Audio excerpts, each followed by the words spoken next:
Déjà, c'est le championnat du monde. La demi-finale, je pense pas que j'ai couru comme il fallait. C'est clairement pas ce que je cherchais.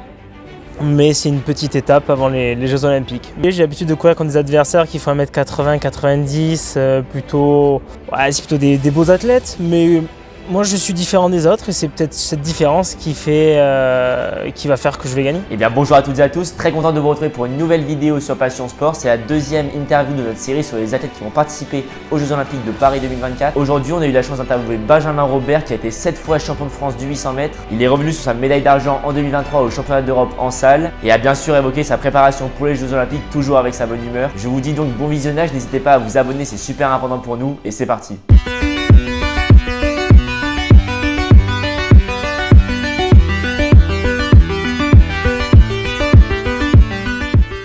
Partir en stage loin ou rester s'entraîner en France?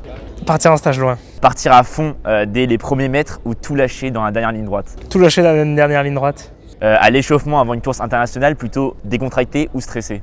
Oh, stressé. S'entraîner en Afrique du Sud ou en France? Afrique du Sud, je suis désolé, mais David Rudisha ou Wilson Kipketer? Rudisha. Être interviewé par Nelson Montfort ou par Passion Sport? Passion Sport. Salle de sport ou piste d'athlétisme? Ah, salle de sport, j'aime bien. Courir avec ou sans écouteurs? Ça dépend. Avec, on va dire. Emmanuel courir ou Marco Arop? Marco Arop.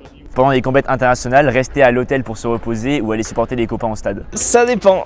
Ça dépend si ma compète est loin, si c'est le même jour, reste à l'hôtel. Salut Benjamin, merci beaucoup de venir sur notre chaîne. Déjà, comment ça va? Bon, ça va, en forme. Content d'être en France. Pour ceux qui ne te connaissent pas, tu es un athlète du 800 mètres. Tu es aussi notamment vice-champion d'Europe en salle à Istanbul en 2023 l'année dernière.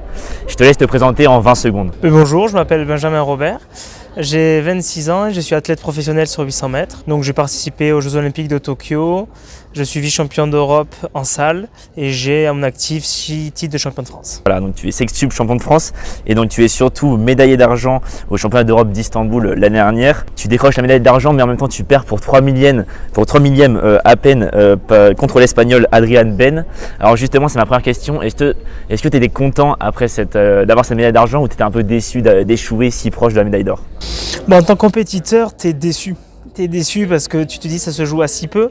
Mais de notre côté, c'est ta première médaille internationale. Donc il y a un côté où tu es content, mais tu n'es pas pleinement satisfait. Donc on va dire, je suis content. Pas plus. Et donc après cette médaille d'argent, tu enchaînes avec le championnat du monde à Budapest en 2023, tu annonces vouloir être champion du monde, tu échoues aux portes de la finale, avec notamment une dernière ligne droite où tu es un peu à l'extérieur. Explique-nous un peu pourquoi tu n'as pas réussi à aller en finale et peut-être pas avoir réussi à grappiller l'or. Déjà, c'est le championnat du monde. La demi-finale, je pense pas que j'ai couru comme il fallait. J'ai fait des erreurs tactiques à ce niveau-là. Quand même, on est quasiment tous au même niveau. Et le 800, c'est vraiment des courses très tactiques. Et ça se joue sur des petits détails. Donc, on va dire dès le début de la course, je fais pas mal d'erreurs. Et j'ai passé de marge physique pour pouvoir faire trop d'erreurs tactiques. Donc quand tu cours mal et que tu es aussi fort que tes adversaires, tu gagnes pas, tu passes pas en finale. Donc voilà, donc assez frustré parce que c'est clairement pas ce que je cherchais. Mais c'est une petite étape avant les Jeux Olympiques. Mais j'avoue qu'une petite finale, j'aurais pas dit non, au moins. On parlera justement des JO juste après. Mais avant ça, tu évoquais en interview l'année dernière que c'était assez spécial d'être un athlète en fait assez trapu et pas très grand. Bon là, tu as un peu changé ton physique avec une nouvelle préparation que tu vas nous expliquer. Comment tu expliques le fait d'être un peu une exception physiquement en tout cas dans ta discipline? C'est quand même sympa. Vaut mieux, moi je préfère sortir un peu de tout ce qui se fait d'habitude. Mais ouais, c'est particulier. J'ai l'habitude de courir contre des adversaires qui font 1m80, 90, c'est plutôt des beaux athlètes. Mais moi je suis différent des autres et c'est peut-être cette différence qui va faire que je vais gagner. Pour cultiver cette différence, tu te prépares pas mal à l'étranger. Tu fais des stages au Kenya ou aussi récemment en Afrique du Sud. Pourquoi? Qu'est-ce que t'apporte ces stages aussi loin de la France? Alors pourquoi? Il y a plusieurs raisons, parce que les conditions sont super là-bas. Je suis parti mois de décembre, mois de janvier, en France il fait froid.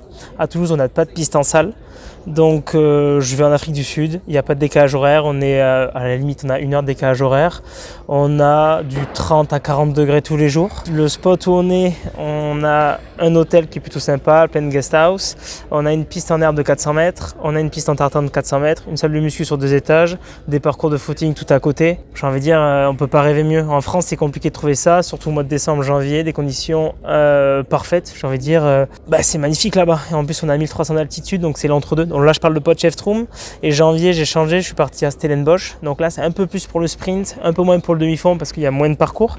Mais pareil, hôtel, piste, salle de muscu sur plusieurs étages. Stellenbosch est à côté de Cape Town.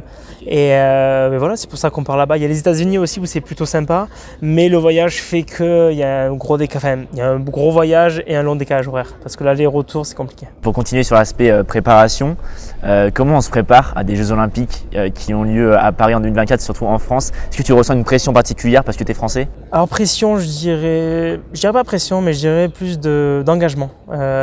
C'est sûr que quand ça a été annoncé, les Jeux Olympiques après 2024, tout sportif français y pense. C'est mis dans la tête.